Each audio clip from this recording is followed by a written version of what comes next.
Close your eyes and imagine a land with no walls. No forests to break the wind, no rivers to mark the edge of the horizon. Just open space, vast, dry, and pale beneath a pale blue sky. The air is sharp and thin, the wind never stops. It whispers through the yellow grasses and tugs at your cloak with cold, patient hands. You are standing on the Mongol Steppe, land both empty and full, where survival is a skill learned early, and comfort is a luxury few remember. This is not the soft history of marble halls and silken robes. This is a harder world, one of motion, of dust, of discipline. A world where the horse was everything, where children learned to shoot before they could write, where an empire began with nothing and reached everything. Tonight, we'll drift across this stark terrain. You'll follow the life of a Mongol boy, born into the saddle.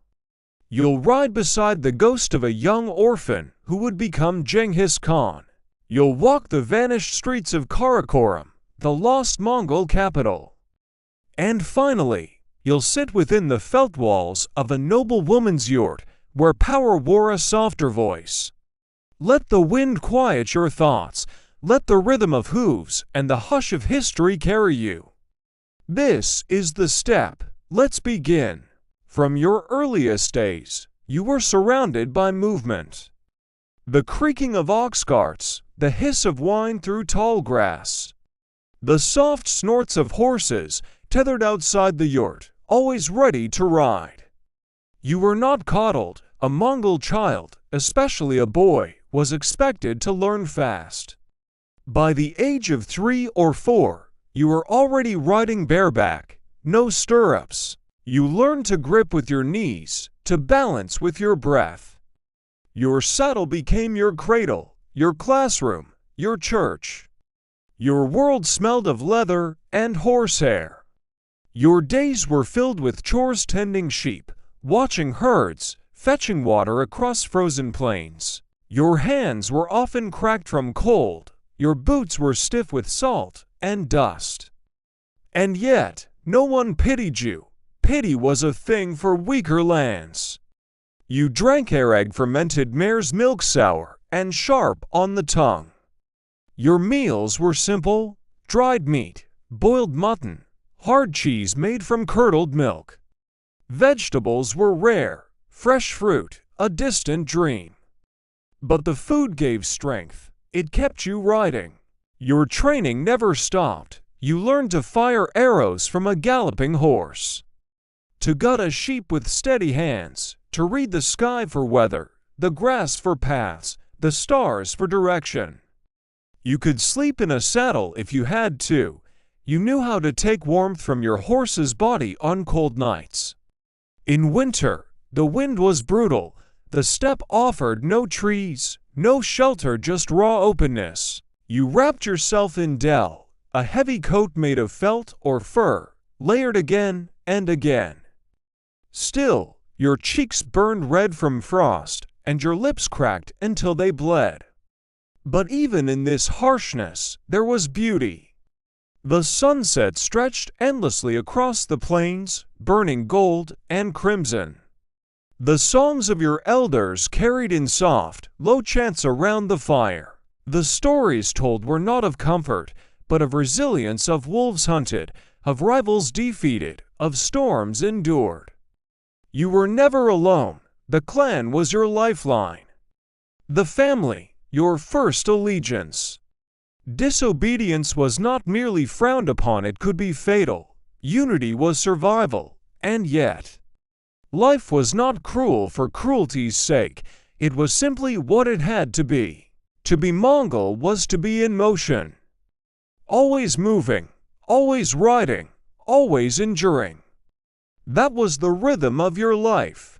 Imagine yourself as a child, standing on the wind-bent grass, watching smoke curl from the last embers of your family's fire.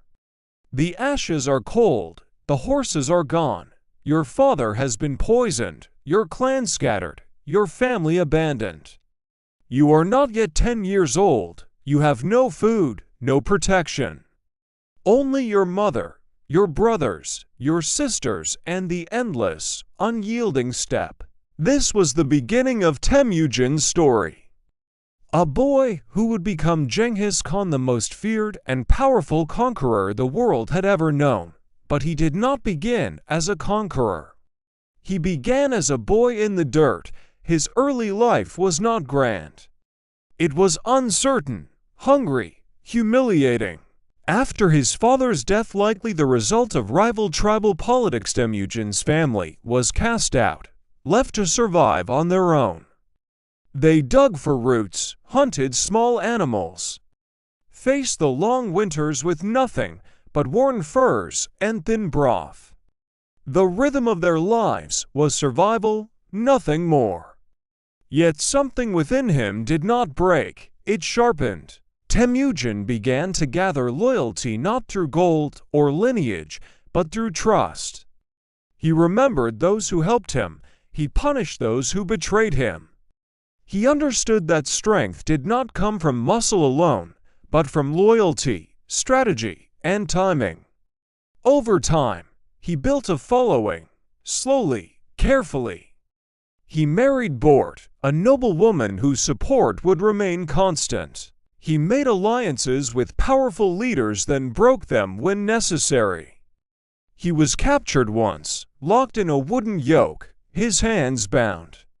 But he escaped, always, he returned, always, he rode on.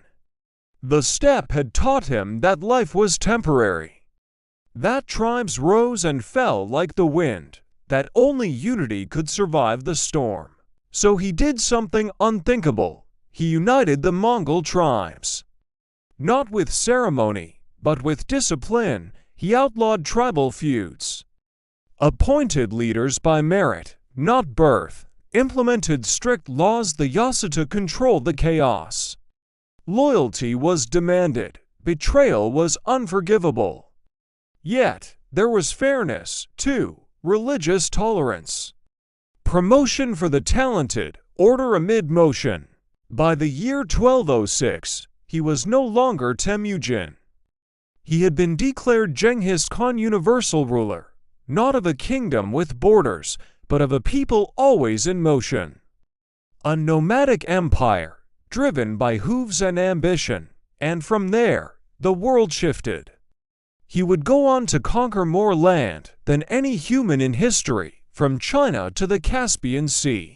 From the forests of Siberia to the sands of Persia, but that comes later. What matters now is the boy, cold, barefoot, empty-handed, and how he became the man who bent empires to his will. He did not rise with thunder, he rose with endurance. That was the rhythm of his life. Now, let the wind fall still for a moment. Imagine a city, low, wooden, and wide, rising unexpectedly from the emptiness of the steppe.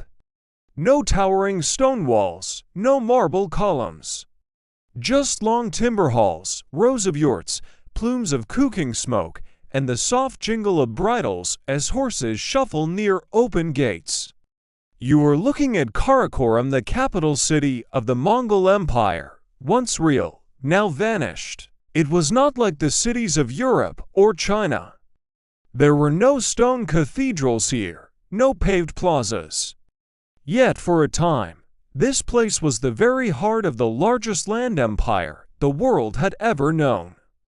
Founded by Genghis Khan and expanded by his son Ogedei, Karakorum was meant to anchor a people who had never truly settled. It was an experiment, a capital for a nomadic empire. From a distance, it looked humble, but within, it held wonders. Imagine entering the city on horseback. The gates are modest. But inside, your eyes catch silver glinting in the light, a silver fountain, shaped like a tree, created by a French artisan. From each branch flow different streams: mare's milk, wine, honey, rice, beer, a luxury of abundance in a place where scarcity once ruled. The streets were a meeting of worlds: Persian merchants, Chinese scribes, Russian artisans, Buddhist monks, Muslim scholars, Nestorian priests. Karakorum was not large, but it was diverse. A place of conversation more than conquest, of exchange more than walls. There was a royal palace built of timber, insulated with felt. Inside, the Khan held court, foreign envoys bowed low. Tributes were offered in spices, furs, and rare beasts. Diplomacy unfolded slowly, with tea and silence and the careful exchange of gifts. Nearby, workshops hummed quietly. Metalworkers crafted stirrups and bridles. Scribes translated texts into Mongolian. Caravans were loaded with silk and grain, bound for distant lands. Yet Karakorum was never truly finished, never truly permanent. Its people came and went with the seasons. Its buildings, though impressive, were vulnerable, built of wood, felt, earth. In time, the capital would shift. Kublai Khan, Genghis's grandson, moved the seat of power to what would become Beijing. And Karakorum was left behind. Later, it would be burned by enemies, buried by time, and forgotten by maps. Today, only scattered ruins remain, a few carved stones, fragments of tiles. Faint outlines where a palace once stood, but in its day, Karakorum was more than a city. It was an idea that even a people of wind and motion could leave a mark on the earth. That even the steppe could have a center. Now the grasses grow where fountains once flowed. The wind whistles where merchants once bartered. But if you listen closely, beneath the soil, you might still hear the echo of hooves. And the hush of empires, that was the rhythm of its life. Now, imagine stepping inside a large felt yurt, pitched carefully on the windswept steppe. The air is warmer here, infused with the scent of smoked meat and burning herbs. Soft rugs cover the packed earth floor. Brightly woven textiles hang from the wooden lattice walls, embroidered with symbols of protection and fortune. This is the tent of a Mongol noblewoman, a figure often unseen, but quietly powerful. Her day begins not with battle, but with careful order. She rises early to tend the household, managing servants, preparing food, organizing the clan's many affairs. While men may ride to war, she governs the daily life of the camp, ensuring that the yurts are secure, the animals fed, the guests welcomed. She oversees the children's education, teaching them the songs and stories of their people, the skills of horsemanship and archery, and the rules that bind the clan together. Marriage was not only a matter of the heart, but of politics. Alliances were forged and maintained through unions arranged with precision. The noblewoman's role included navigating these ties, balancing loyalty and diplomacy, often exercising influence behind the soft veil of the tent. Religious rituals marked her days, too. She would call on shamans or Buddhist monks, seeking blessings for fertility, protection, and success. The flicker of candles and the soft murmur of prayers filled the tent's quiet corners. Though she lived without the sword, her power was real. Within the nomadic courts, women like her shaped decisions, influenced leaders, and preserved culture. Their lives were woven into the fabric of the empire, as essential as the horses that carried warriors across the steppe, and yet her world was not gentle. The cold could seep through the felt walls. Food might run scarce. The constant movement demanded endurance. Still, she met each challenge with the steady patience inherited from generations before her. As dusk falls and the fires outside flicker low, the noblewoman rests. The day's duties done, she listens to the soft sounds of the camp, the neighing horses, the whispering wind, the distant howl of wolves. Here, within this warm, humble tent, the pulse of the Mongol world beats quietly.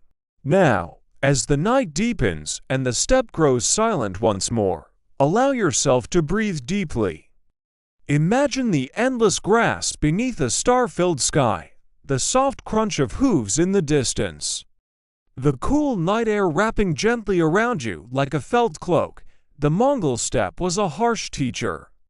Its lessons were written in dust and wind, in endurance and silence. But through it all flowed a constant rhythm, the steady beat of hooves, the pulse of clan and kin, the unending motion of life. Tonight, you have traveled that rhythm with us. You have walked alongside horse boys, felt the quiet strength of a young Khan, wandered a lost city, and shared a moment in a noblewoman's tent. Let the echoes of that ancient world settle softly in your mind. Let them ease your thoughts and calm your breath. Sleep now, if it comes. If it lingers, simply rest in this quiet space between history and dreams. The steppe waits, timeless and wide, and here, all is still.